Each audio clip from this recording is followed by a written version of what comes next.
You killed my dog! Your dog violated HOA bylaws. This fake HOA cop was standing over me with a still smoking gun while I kneeled on the pavement, cradling my German Shepherd as blood soaked through my shirt. My dog, my partner, whimpered once, breath shaking, chest rising weakly against my hands. I wasn't crying. I was breaking. "You shot my dog!" I roared, my voice cracking as it tore through the quiet neighborhood. "Why would you shoot my dog?" The fake HOA cop didn't even blink. He looked down at me with a cold, bored expression and said, "Your animal violated HOA bylaws. Aggressive breeds are not permitted." The other fake cop stood beside him like backup, hands resting on his belt, face blank, as if watching a dying animal was just another Tuesday assignment. My breath slowed. My hands tightened around my dog's fur. And when I lifted my eyes, they weren't wet anymore. They were calm, deadly calm. Calm in a way that only comes from someone who has ended threats on battlefields far from home. Calm in a way that comes from knowing exactly what you're capable of. But these two, they had absolutely no idea. Before we dive in, comment which country you're watching from. Let's see how far this story travels. Because to understand how we got here, how two imposters with cheap uniforms and borrowed authority ended up aiming guns at me over non-existent rules, you need the backstory. I've lived on this land my entire life. My father built our home. My grandfather laid the foundation. My family has owned this property longer than the HOA has even existed.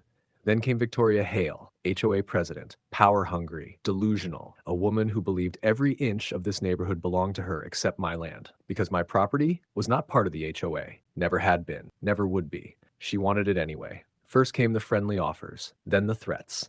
Then the fake HOA letters slipped under my door even though she had no jurisdiction. Then the bogus community violations accusing me of unauthorized grass, unauthorized driveway, unauthorized breathing, probably, if she could have written it down. I ignored all of it because after the things I've seen on deployment, after the missions I've led, after the lives I've taken to protect my unit, someone like Victoria Hale wasn't even a blip on my radar. What I never imagined was that she would escalate to something unforgivable. She sent two fake HOA cops, armed, onto my land, and they shot my dog, not just any dog, my service dog, my deployment partner, the only creature who helped me sleep at night when memories tried to claw back in. He took one last breath, one final soft exhale, then went still in my arms. I lowered him gently onto the pavement, like laying down a fallen soldier. The fake HOA cop holstered his gun, smug, standing tall like he'd just enforced justice. The second one stepped closer, chin up, fearless in his stupidity. "Stand down, sir," the shooter said.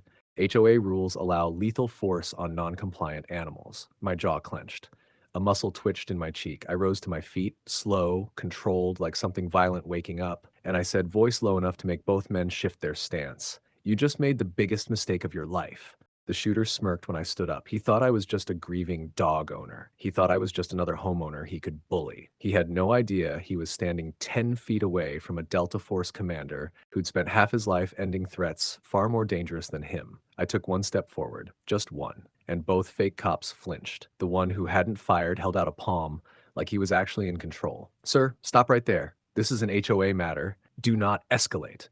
Escalate." They kept using that word like it meant something. I stared at the shooter, the one whose bullet had ended my dog's life, and said quietly, "You're going to put that weapon on the ground." He scoffed. Actually scoffed. "You don't give orders here," he snapped. "You're in violation of—" He didn't finish. My dog's blood was still warm on my hands. My ears were ringing from the shot that killed him. My world had narrowed into a tiny, burning point of focus.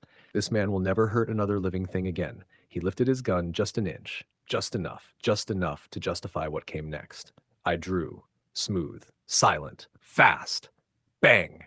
The round slammed into his chest, center mass, knocking him backwards so hard he hit the pavement with a grunt, air punching from his lungs. He tried to raise his gun again. I fired a second time. Bang! Another center mass hit, blood blooming through his fake uniform vest. His eyes rolled, his breathing hitched, his arms went limp. The second fake cop froze, eyes wide, knife shaking at his side. "You're insane," he shouted. He was HOA enforcement. He had authority." I stepped toward him. "No," I said. "He had a gun and a lie." The man backed up so fast he tripped over the curb, scrambling like a child. "Stay back," he yelled. "I didn't shoot the dog. I didn't do anything. I'm just following orders." He lifted the knife in trembling hands. Wrong move. I fired once. Bang! The bullet tore through his thigh. He screamed and collapsed sideways onto the grass, clutching his leg, crying instantly from the shock. Please stop," he sobbed, dropping the knife. "I don't want to die. I didn't mean to." She just said, She said we had to scare you. I stepped closer, towering over him. His breath shook. His voice cracked. She said to shoot the dog if it came close. She said to do anything to make you leave the property. His hands were covered in dirt and tears as he crawled backward. Please. I'm sorry. I didn't shoot him. I didn't shoot him. Behind me, the shooter lay completely still, chest barely rising. He wouldn't make it. Not after what he did. Good. I took out my phone. My voice was calm. Too calm. 911, I said. 2 armed suspects on my property. 1 fired at my service dog. Shots fired.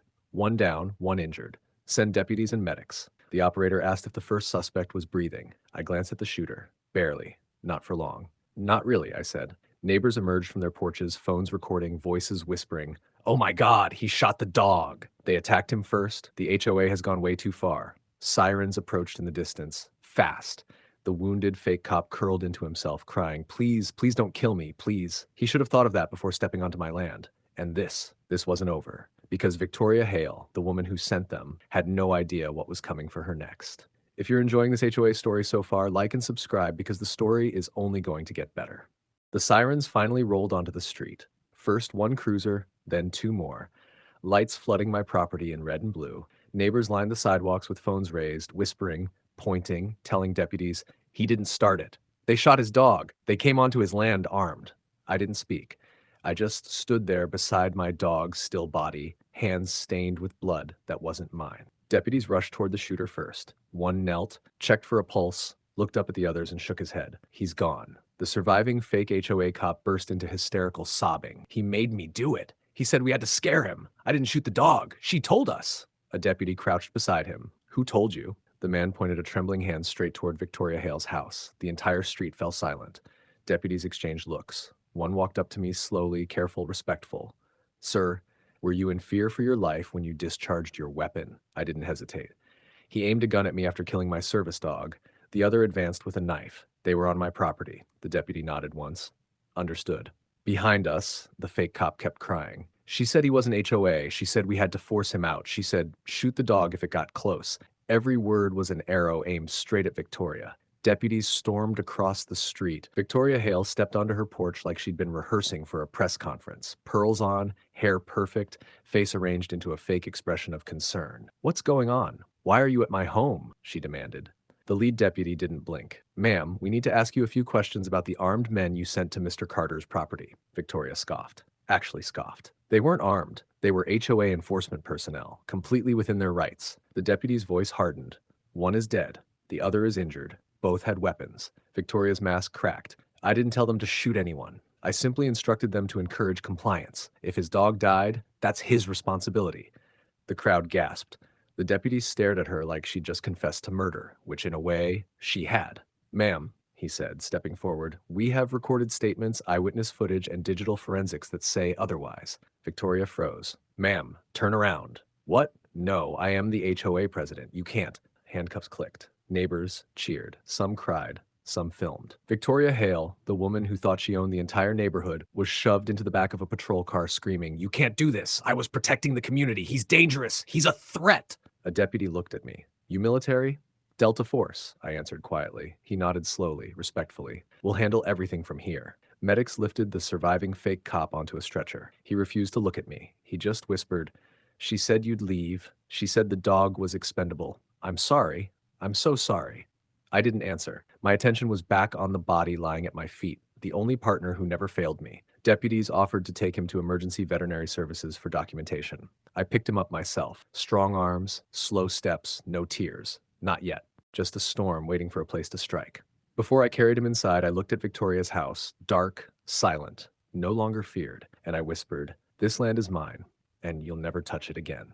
Next few days, Victoria Hale was charged with conspiracy to commit violent harassment, sending armed individuals onto private property, animal cruelty resulting in death, felony manslaughter for the HOA cop who died, impersonating law enforcement through proxies. She got 35 years in state prison and was ordered to pay $38,000 in restitution for the death of my service dog. The surviving fake HOA cop, he took a plea deal and received 4 years in prison for armed trespassing and impersonation, mandatory psychiatric evaluation, and a lifetime ban from owning firearms or working in any security capacity. And that's how a power-drunk HOA president learned the worst possible lesson. You never point guns at a Delta Force commander's dog, not if you want to survive the day. What do you think, folks? Did I do the right thing by killing the HOA cop who killed my dog? An eye for an eye? Or should I have handled it differently? What would you have done if a fake HOA cop killed your dog? Tell me in the comments. I would love to know. The end.